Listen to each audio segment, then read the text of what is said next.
Vamos a trabajar hoy con Hechos de los Apóstoles, que es el libro que todavía eh, continúa no escribiéndose en el canon de la Biblia, pero sí escribiéndose en la historia de la humanidad.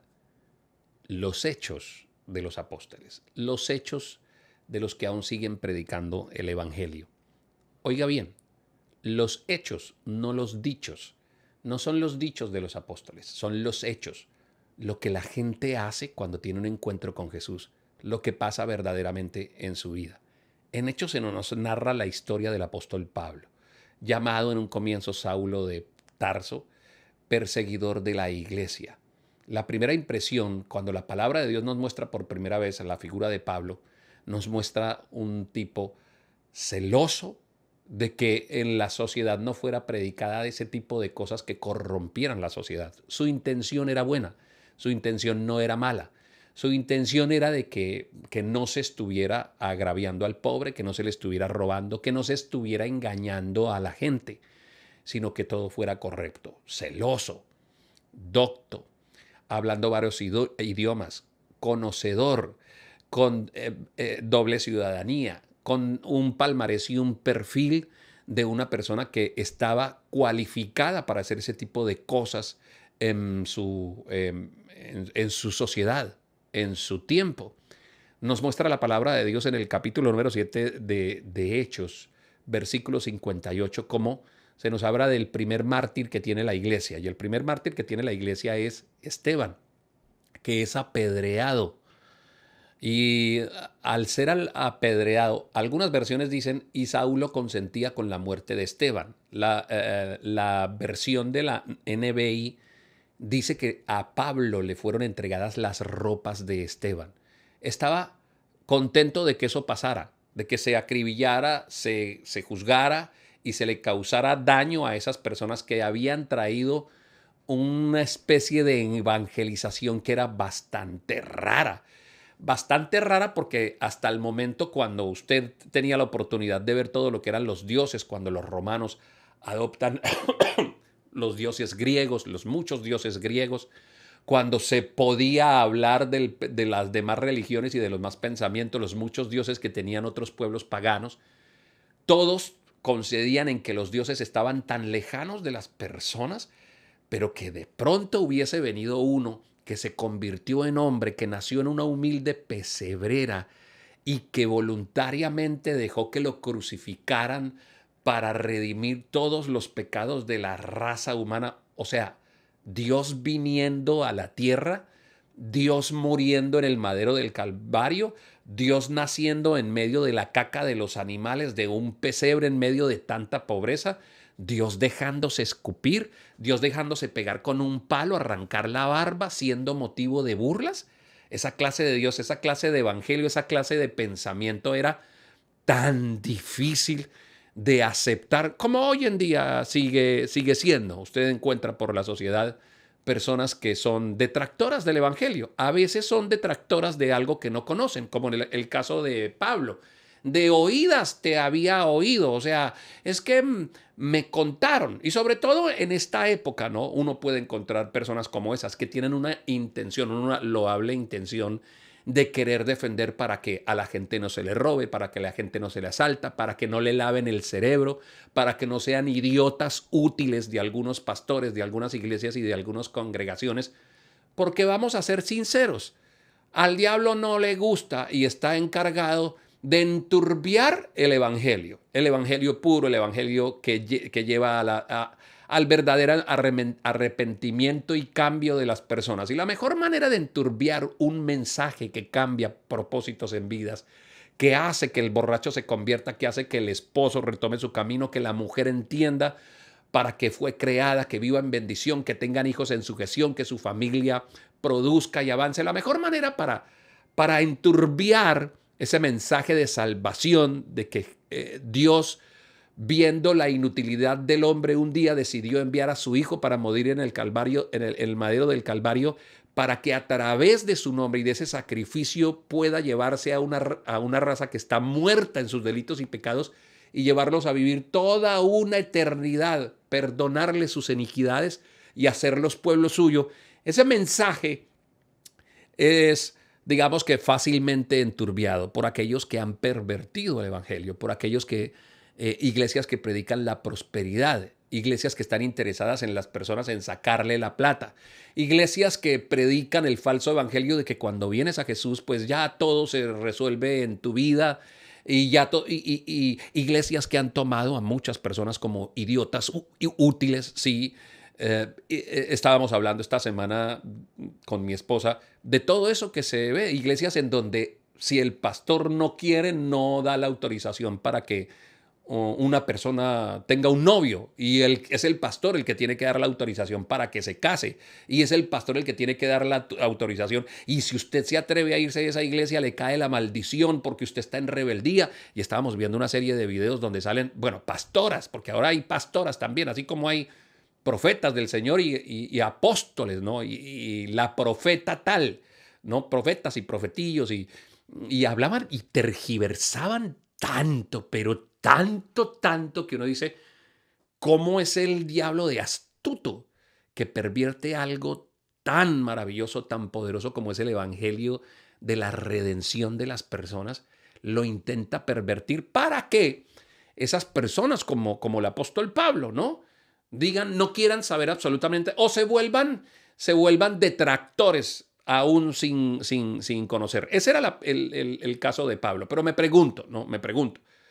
Y le voy a preguntar a las personas que hoy en día asisten a la iglesia, porque además yo fui de esa clase de personas que estuvieron viendo este asunto desde lejos, burlándome. Yo en una pasada predicación les contaba cómo yo me burlaba de los pastores, cómo yo me burlaba del evangelio, cómo los imitaba con esa capacidad de predicar. Imitaba a Luis Palau, imitaba al hermano Pablo, allí Ávila, hermano, y hacía chistes y me burlaba y sí, viéndolo desde lejos, ¿no? Con una perspectiva de a ver qué le sacó a estos pobres idiotas útiles a los que les lavaron el cerebro, estos que van como borregos allá a la casa, se sientan y todo lo que diga el pastor es amén, y toda esa clase de imprecaciones que uno tiene cuando uno verdaderamente no ha tenido un encuentro real con Jesús. ¿Cuántas cosas pudo haber dicho Pablo? ¿Con cuántas gentes él se juntó para perseguir a los cristianos? Para burlarse, para ayudarlos a encerrar. ¿Cuántas de las personas que a esta hora nos están viendo, cuántos entran al chat y empiezan a hacer bullying? Algunos sin conocer, otros habiendo tenido malas experiencias con el evangelio, producto, como les digo, de los malos líderes, de las mega church, megas iglesias de crecimiento, en donde lo importante es tener una estructura piramidal, en donde tenemos es que multiplicarnos y tener mucha gente para tener poder político. Hay que ver cuánto los deseos políticos de muchos pastores han pervertido el evangelio. Y todo eso hace una barahunda, todo eso hace un ruido. Escuchas un noticiero y cómo les encanta a los noticieros sacar a los pastores que violentan, que tienen comportamientos sexuales que no están bien con personas de su iglesia, pastores que se han robado la plata, que han defraudado, que han hecho negocios con las mismas personas que van a la iglesia para luego defraudarlos. Eso no se puede negar. Uno no puede tapar el sol con un dedo y decir, no, eso no está pasando. Eso pasa. Lo que pasa es que pasa en todas las esferas de la sociedad. Pasa en el fútbol, pasa en la política, pasa en los negocios, pasa en todas las esferas. Lo que pasa es que en esta esfera del evangelio nosotros predicamos. Ese mismo que predica santidad, obediencia, cordura, termina pervirtiéndose, yéndose detrás de esas cosas, y eso a los noticieros les encanta. Es más, raro no sería que cualquier pastor al salir de cualquier congregación lo primero que haga es amenazar y voy y le cuento a la prensa, porque saben que a la prensa le encanta el tema amarillista de poder publicar, pervertir, vuelvo y digo, pervertir el evangelio. Entonces hay gente que se convierte en perseguidora. Yo fui un perseguidor, pero seguro muchos de ustedes, no vayamos muy lejos. Ustedes que me están oyendo, que están ahí sentados diciendo, pues yo también fui un perseguidor. Yo también fui alguien que fue ácido, detractor de algo que verdaderamente no conocía bien, no lo sabía. Simplemente repetía como lora lo que mi papá decía, lo que mi mamá decía, lo que mi familia creía. porque fuimos siempre de una religión tradicional a la cual se nos decía que no podíamos salir de ahí, que no, eso no estaba bien. Y creímos tantas cosas y también hable mal. Los hay de esos, los hay el Pablo que es perseguidor. Están los otros que son pasivos, los pasivos que dicen, pues a mí ni me va ni me viene. O sea, yo no quiero saber, cada loco con su tema, ¿no? Cada loco con su tema, ¿no? Está el indiferente, el pasivo, y entonces nos volvemos también, a los cristianos nos gusta que hablen de algo que ha cambiado nuestras vidas. Esta mañana, de hecho, estaba dando una entrevista para RCN y hablaba de eso. Me encanta que cuando el periodista te deja contar tu historia. Me encanta cuando alguien, antes de sacar su sórdida crítica, su mordaz argumento, sus comentarios soslayados, antes de que entre el troll a meterse al chat, antes que te llamen ladrón, estafador. A mí me han dicho de todo, me han dicho bufón, me han dicho estafador, ladrón, que soy tan malo, pero tan malo en la comedia, pero tan malo que lo mejor que pude haber hecho fue inventarme tener una iglesia para sacarle la plata a la gente. Dicen que yo soy el dueño del Hotel Ciudad Bonita en Bucaramanga y que se lo compré con los diezmos de ustedes. O sea, soy dueño de medio Bucaramanga. Eso sí, eso tengo plata para votar porque ustedes son unos pobres incautos que los tengo ahí. Eso que no han dicho, ¿ok? Entonces a veces eso nos arde de pasión porque uno va en defensa del evangelio. Lo que pasa es que uno tiene que entender,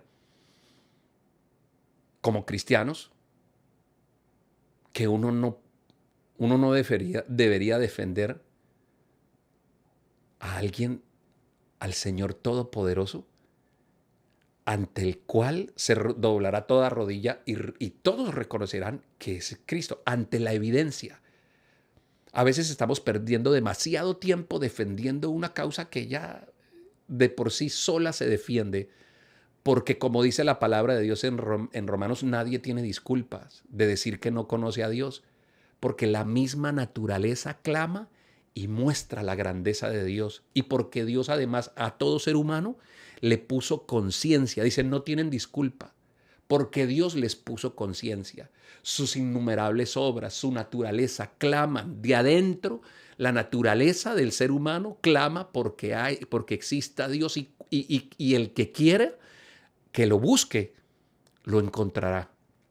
Todo el que lo quiera, lo busque. Pero a veces entonces vamos a esa ataque, ¿no? A ese ataque, como lo hace el apóstol Pablo. Esta predicación lleva por título 2 preguntas porque son 2 preguntas las que hace el apóstol Pablo cuando se encuentra con Jesús. ¿Ok? Vamos a ir a leerlo, lo voy a leer en Hechos, capítulo número 9. Miremos, Pablo está haciendo eso mismo que hicimos nosotros, eso mismo que hacen muchas personas, ¿no? Vamos en contra de los cristianos, pero vamos a darle con toda. Ojo, él va en contra de todos aquellos que se dedican a predicar a Jesús y se va lanza en ristre. Pero un día sucede algo. Capítulo número 9 del libro de Hechos dice, mientras tanto Saulo de Tarso, después llamado Pablo, respirando aún amenazas de muerte contra los discípulos del Señor. O sea, este señor los amenazaba de muerte. Te voy a matar, desgraciado. Pero es que va a ver. Se presentó al sumo sacerdote y le pidió cartas de extradición para las sinagogas de Damasco. O sea, él quería luego irse a las sinagogas, a las iglesias, sacarlos de las mechas a esos evangélicos inmundos, a esos cristianos, y sacarlos, extraditarlos del país. Tenía la intención de encontrar, estoy en el versículo 2, tenía la intención de encontrar y llevarse presos a Jerusalén a todos los que pertenecieran al camino, fueran hombres o fueran mujeres, no hacía distingo. Versículo 3, en el viaje sucedió que al acercarse a Damasco, una luz del cielo relampagueó de repente a su alrededor. Él cayó al suelo y oyó una voz que le decía, Saulo, Saulo, ¿por qué me persigues? La primera pregunta que hace Pablo es, ¿quién eres, Señor? En esa nos vamos a concentrar un poquito en la predicación. Mire lo que hacía. Este hombre un día tiene un encuentro con Jesús. Se iba a llevar a todos los evangélicos prestos, a todos los cristianos, a todo aquel que estuviera predicando a Jesús. Se lo iba a llevar preso. Pero un día tiene un encuentro con Jesús. Cuando yo leo cosas como estas, me gusta irme a ese momento específico, cuando de tanto burlarme del evangelio, cuando de tanto hacer burlas, creo que mi mejor ataque al evangelio fue burlarme todo el tiempo. Como mejor ataque puede tener el que es un muy inteligente pensador, ¿no? Como aquel que cree sabérselas todas y su mucho conocimiento cree que es suficiente y algún día pasa algo. Tiene un encuentro real con Jesús y se da cuenta, parte del pensamiento que nos llega es, como dice en la versión, voy a leer la versión, la NBI, y luego voy a leer la versión Reina Valera, que me gusta más en ese pasaje por lo que dice la Reina Valera 1960. ¿Sí? Señor, dice, ¿quién eres? ¿Quién eres, Señor? Le pregunta el apóstol Pablo. ¿Ok? En la Reina Valera dice, versículo 6, él temblando y temeroso dijo, Señor. Versículo 5. Él dijo, ¿quién eres, Señor? Y le dijo, yo soy Jesús, a quien tú persigues. Dura cosa te es dar coces contra el aguijón. O sea, lo que le dice el Señor es, el aguijón era una puya, diríamos los santanderianos, una puya que se utilizaba para empujar los bueyes que iban arando. Cuando el buey estaba quedado, se lanzaba el aguijón y el buey volvía a arrancar velocidad para recordarle que no podía quedarse quieto. Jesús le dice, ¿sabes qué estás haciendo durante mucho tiempo?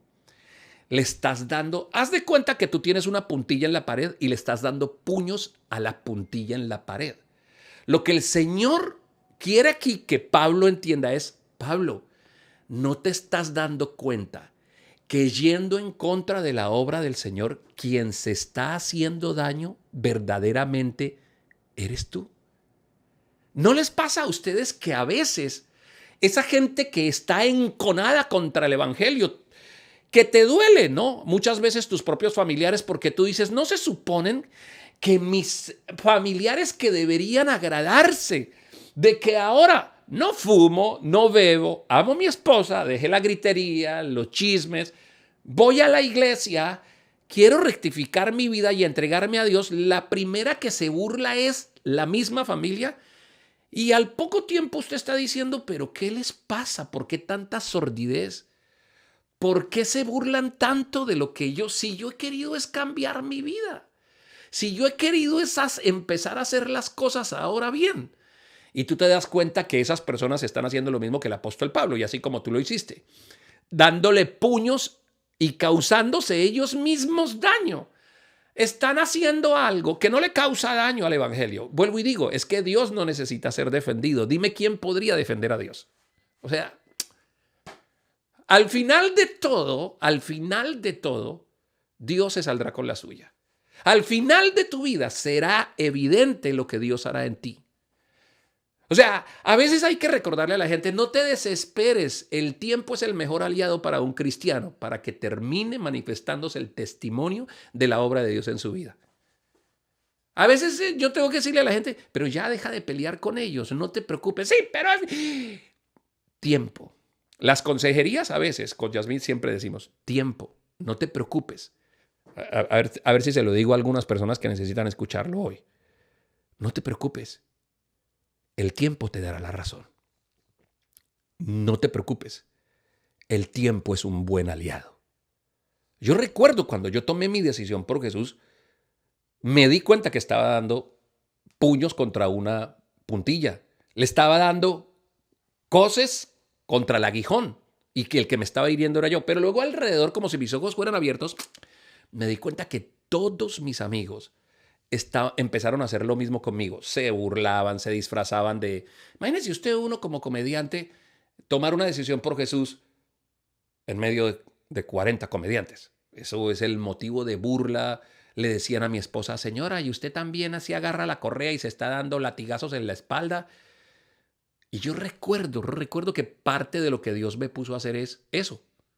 Un día, mi productor, que hoy en día produce películas en los Estados Unidos y en Colombia, ese productor de Dios de la Risa, se burló tanto, pero tanto de mí, que recuerdo que le dije, sí, y pensar que Dios ya me confirmó que tú le vas a servir al Señor. No le dije más.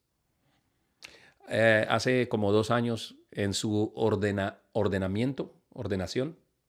como pastor, él lo recordó y dijo, recuerdo las palabras que José me dijo cuando yo no paraba de molestarlo por burlarme porque él ahora era cristiano.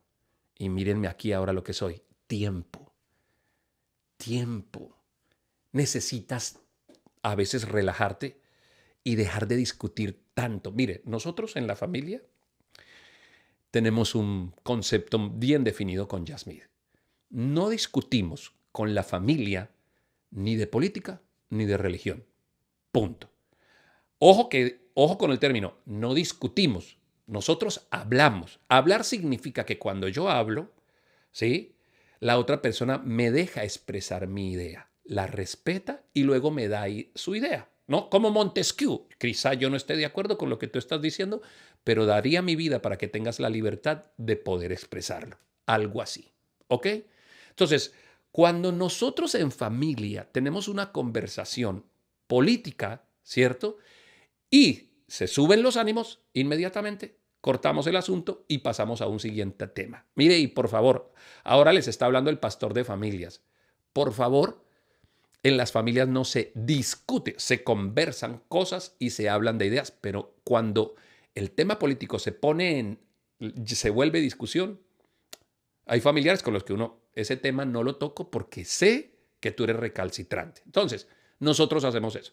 Entonces, uno tiene que entender esto. Ojo, ojo.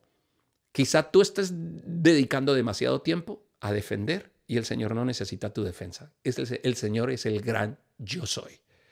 Entiende que al pasar el tiempo, Dios va a poner todo en orden. Mira, va a ser tan evidente lo que Dios haga en ti que esas personas, al ver tu manera de vivir, se van a dar cuenta verdaderamente el Dios que anda contigo. Entonces no te preocupes, ¿ok? Son simplemente personas que le están dando puñetazos a la puntilla, coces al aguijón. Yo recuerdo cuando me encontré con Jesús, cuando yo empecé mi vida cristiana, mi verdadera vida cristiana, y dije, wow. Me pasó lo mismo que don Pablo. Me caí del caballo, sí, me caí del caballo. Primero me pegué mi aterrizada y pregunté, ¿quién eres, Señor? Yo quería saber quién era Él, porque no quería seguir haciendo ese acto que hacen todas las personas que vienen en contra del Señor Jesús. Deja de mirarlas con odio y a veces míralas con conmiseración. Solo es gente dándole puñetazos a la puntilla, solo es gente dándole golpes a cosas y se están causando daño. Yo recuerdo una vez predicaba yo en Sogamoso, en una iglesia de Asambleas de Dios, en un teatro, y le contaron al matarife del pueblo que yo iba a estar ahí predicando, ¿no? Y entonces él se fue dispuesto a hacer un espectáculo porque llegaba yo a predicar este lavado de cerebro. Bueno, yo nunca me enteré de lo que pasó en esa campaña que se hizo allí en Sogamoso. Nunca me enteré por 3 años. A los 3 años, cuando volví a Sogamoso, me dijeron lo que había pasado. Yo estaba predicando, yo nunca me di cuenta de nada. Simplemente que este hombre, que era jefe de la pandilla más temible de Sogamoso, había ido a sabotear la campaña. Y cuando él entró al lugar y se dirigió hacia el lugar donde yo estaba predicando, cayó al piso. Simplemente cayó al piso. Me dijeron que algunos ujieres fueron, oraron por él, y cuando él se despertó, no supo nunca qué pasó. Solo que después de 3 años, cuando regreso, ya me lo presentan y ya él estaba empezando a predicar. Voy a contarles otra historia. Yo conozco muchas personas en Bogotá, sobre todo cuando voy a Bogotá. Me encuentro cuando voy a Bogotá, a Casa sobre la Roca, Bogotá, me encuentro catedráticos, sociólogos, gente muy pensante, muy pensante. Y se sientan a escuchar a predicar a Darío Silva. Y cuando yo he tenido la oportunidad de hablar con esas personas muy pensantes, les digo, ¿y qué hacen acá? Y me dicen, yo solo quería venir a escuchar a Darío Silva porque me decían que era un tipo muy intelectual. Pero yo quería escucharle la jerga, a ver dónde es que está él engañando a la gente. No me di cuenta cómo. Terminé adelante, llorando, entregándole mi vida a Jesús. Y desde entonces me siento en la iglesia a escuchar la predicación para que el Señor me ayude en mi vida. ¿Te das cuenta? Él no necesita ser defendido.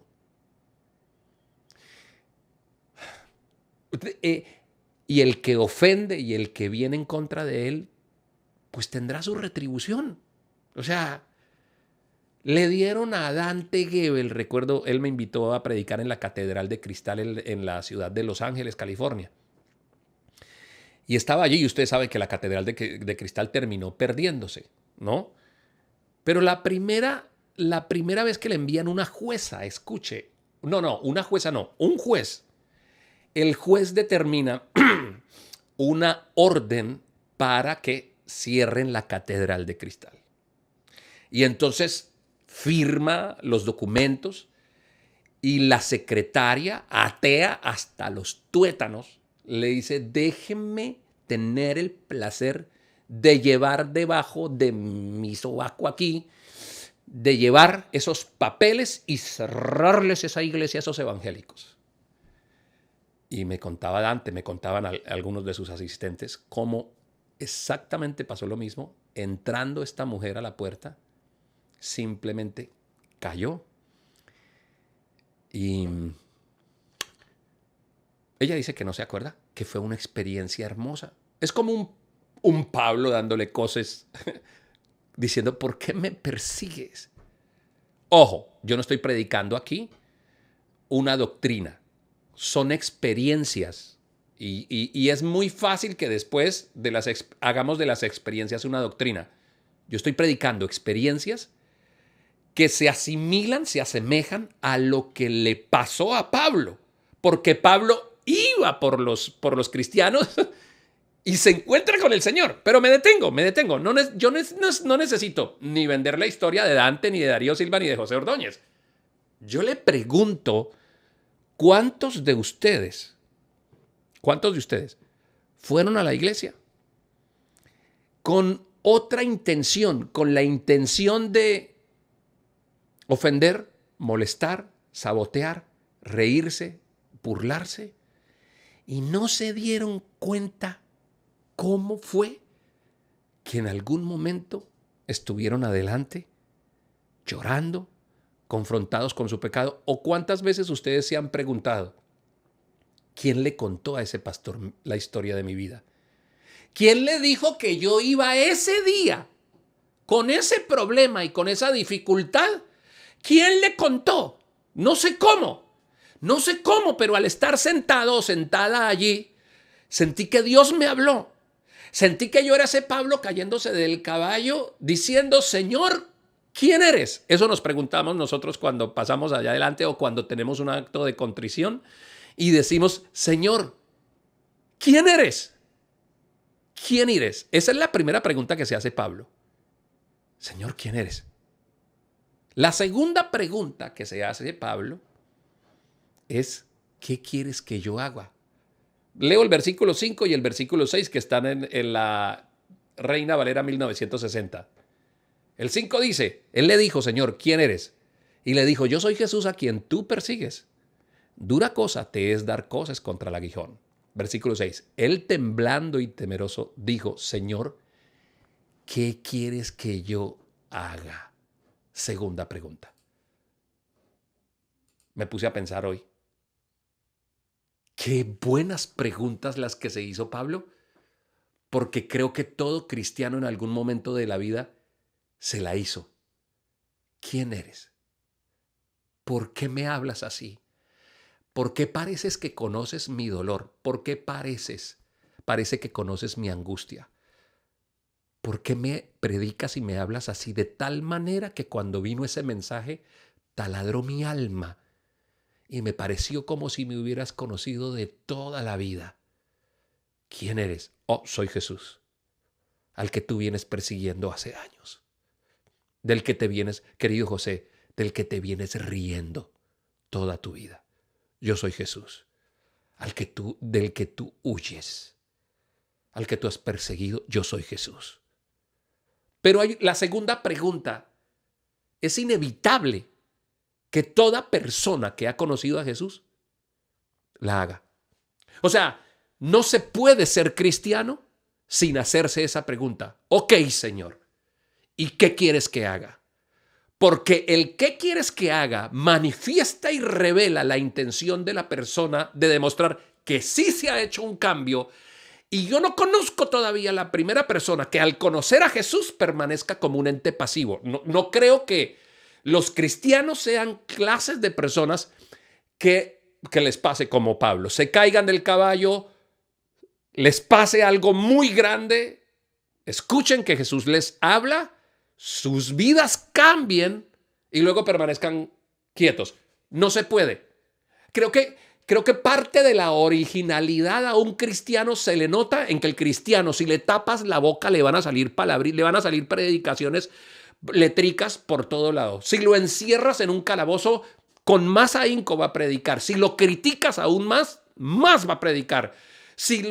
No se puede permanecer pasivo. Si tú eres de los que al conocer a Jesús permanece pasivo, entonces yo pondría en tela de juicio verdaderamente tu conversión. Porque todo aquel que recibe verdaderamente a Jesús quiere cumplir la gran comisión, quiere salir y contarle a todo mundo lo que Dios ha hecho. A eso nos mandó. ¿A qué nos mandó el Señor? ¿A que nos quedemos quietos en la casa, sentados? No, nos dio una gran comisión. Vayan, salgan y predíquenles y díganle a la gente para que se arrepientan. El que se arrepienta y fuere bautizado será salvo. Y prediquen hasta los confines de la tierra que Dios vino a buscar al hombre. Lo encontró con una enorme deuda y decidió voluntariamente pagar con su vida cada una de las transgresiones que toda persona ha cometido. No se puede. Creo que ese es el sello que hace la distinción entre las personas, seguidores de Cristo, cristianos y aquellos, se me fue la palabra cuando la iba a decir, y seguidores de Cristo y los que son ayúdenme, la pueden escribir ahí en el chat, admiradores, fans, porque se me fue la palabra, Señor. ¿Ok? ¿Qué les gusta? Ustedes, esas personas que dicen, pues a mí me parece bonito, se siente tan rico cuando uno va. Pues yo me siento, yo todavía soy de otra iglesia, de otra universidad, pero me encanta escuchar.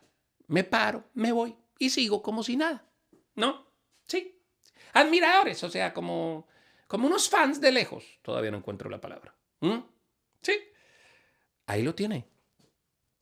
Es ese hombre que sabe, que en el fondo de su alma sabe que el evangelio es realidad por el testimonio que su esposa le ha dado, por el cambio que tienen sus hijos, pero él todavía no le interesa porque se sigue apañando, esos simpatizantes, gracias, se sigue apañando con su propio pecado.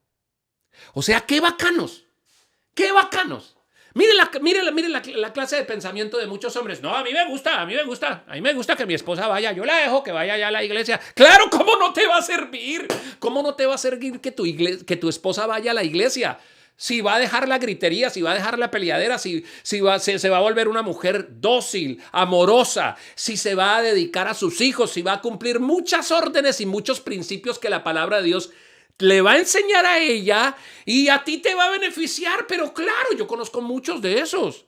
De esos que son inclusive, no creyentes carretillas, yo no los llamaría creyentes, ¿no? Sí, fanáticos carretillas, simpatizantes, correcto, ¿no? Esos que usted los tiene que levantar y llevarlos a la iglesia y usted los ve llegar el domingo y se sientan y escuchan al lado de la esposa y dicen, qué buena predicación, ¿qué es eso? Pero hasta ahí, o sea, ya, no se comprometen, tienen miedo. Porque aún tienen negocios con el mundo, asuntos con el mundo, amigos que no quieren dejar, costumbres que no quieren dejar, manías, vicios que no quieren dejar, o han intentado poner un pie en el mundo y un pie aquí en el evangelio y como se dan cuenta que ese asunto no funciona, mejor de lejitos, ¿no? De simpatizante me va mejor, pero ¿cómo me encanta que mis hijos vayan a los Timoteos? Pues claro. ¿Sabe por qué? Porque le estamos haciendo más de la mitad del trabajo, los pastores de jóvenes.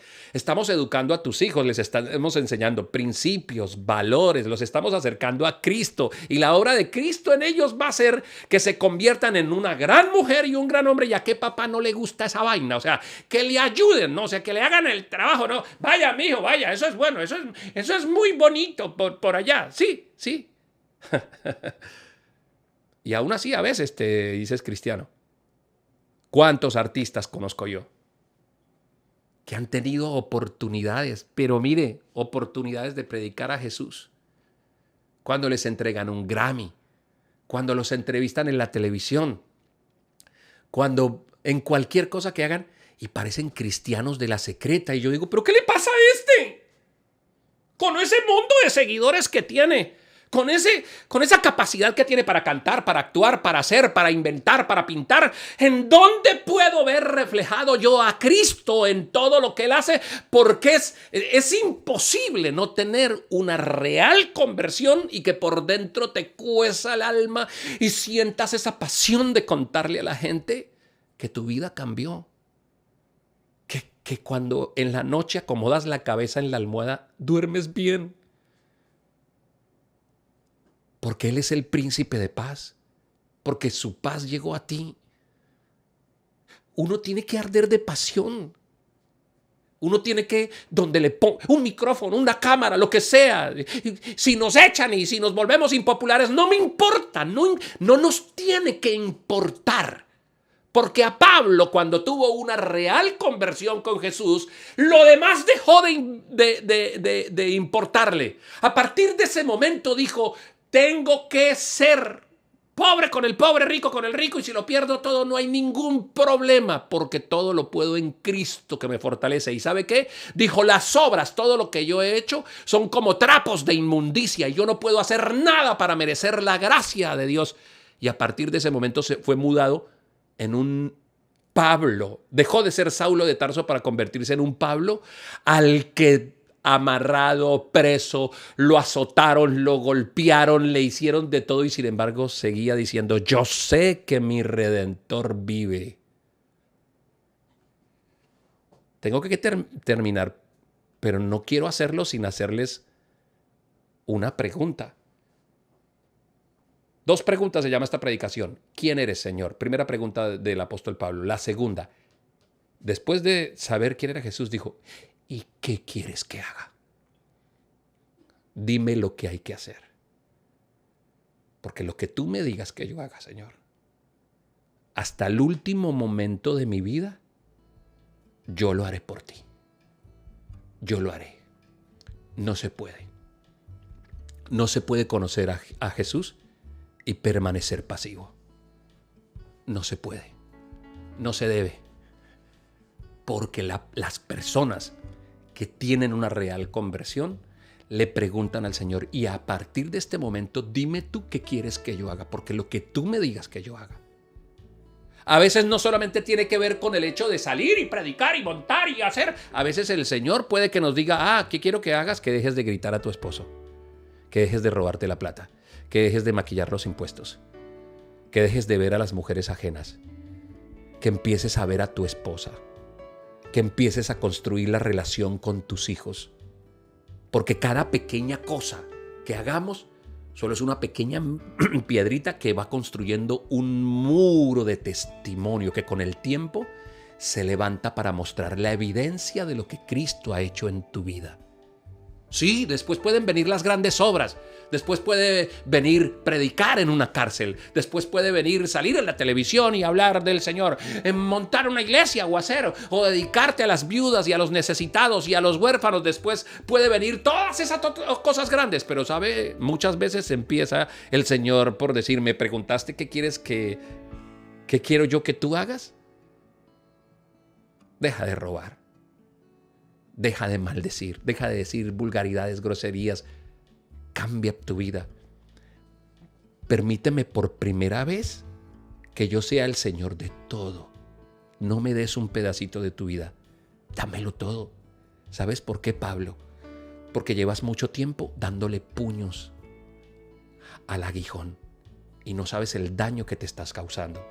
Y yo, perdónenme, al escribir esta predicación y al decirla, tengo dentro una extraña sensación y un extraño pálpito de que hay muchos Saulos de Tarso y Saulas de Tarso que en este momento están viendo este video y que le han dado tan duro al Evangelio y que han perseguido tanto la causa de Jesús. No la vamos a defender. ¿Sabes por qué, mi querido Saulo? Porque él no necesita ser defendido. Porque quien verdaderamente se está causando daño eres tú.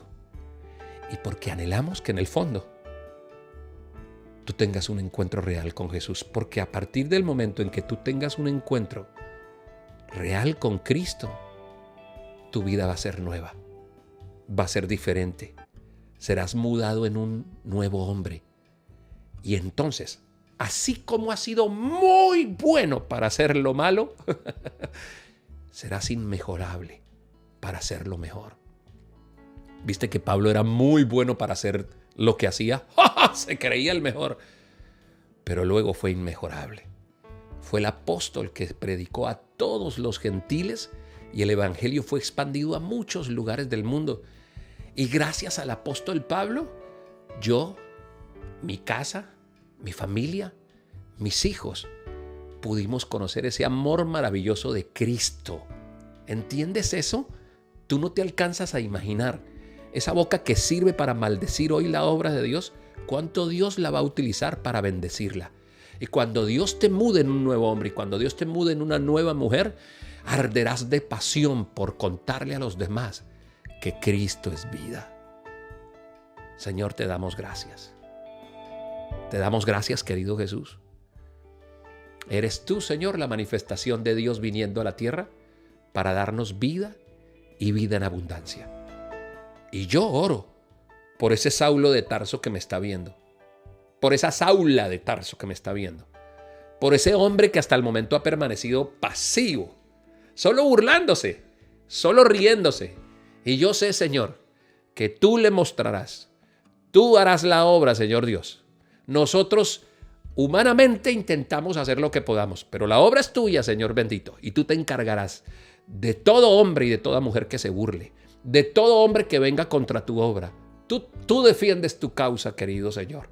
Por eso yo oro por esa persona, por eso me uno al clamor de la iglesia, Señor bendito, para que tengas misericordia de ellos y para que les ilumine la luz de Cristo y para que después sea evidente su cambio en la vida y sean mudados en hombres y en mujeres que serán grandes predicadores, grandes evangelistas, grandes. A veces no necesitarán tener ni siquiera un ministerio eclesiástico, pero con la manera de comportarse en su barrio, en su familia, muchos vendrán a los pies de Cristo porque tú los levantarás como testimonio.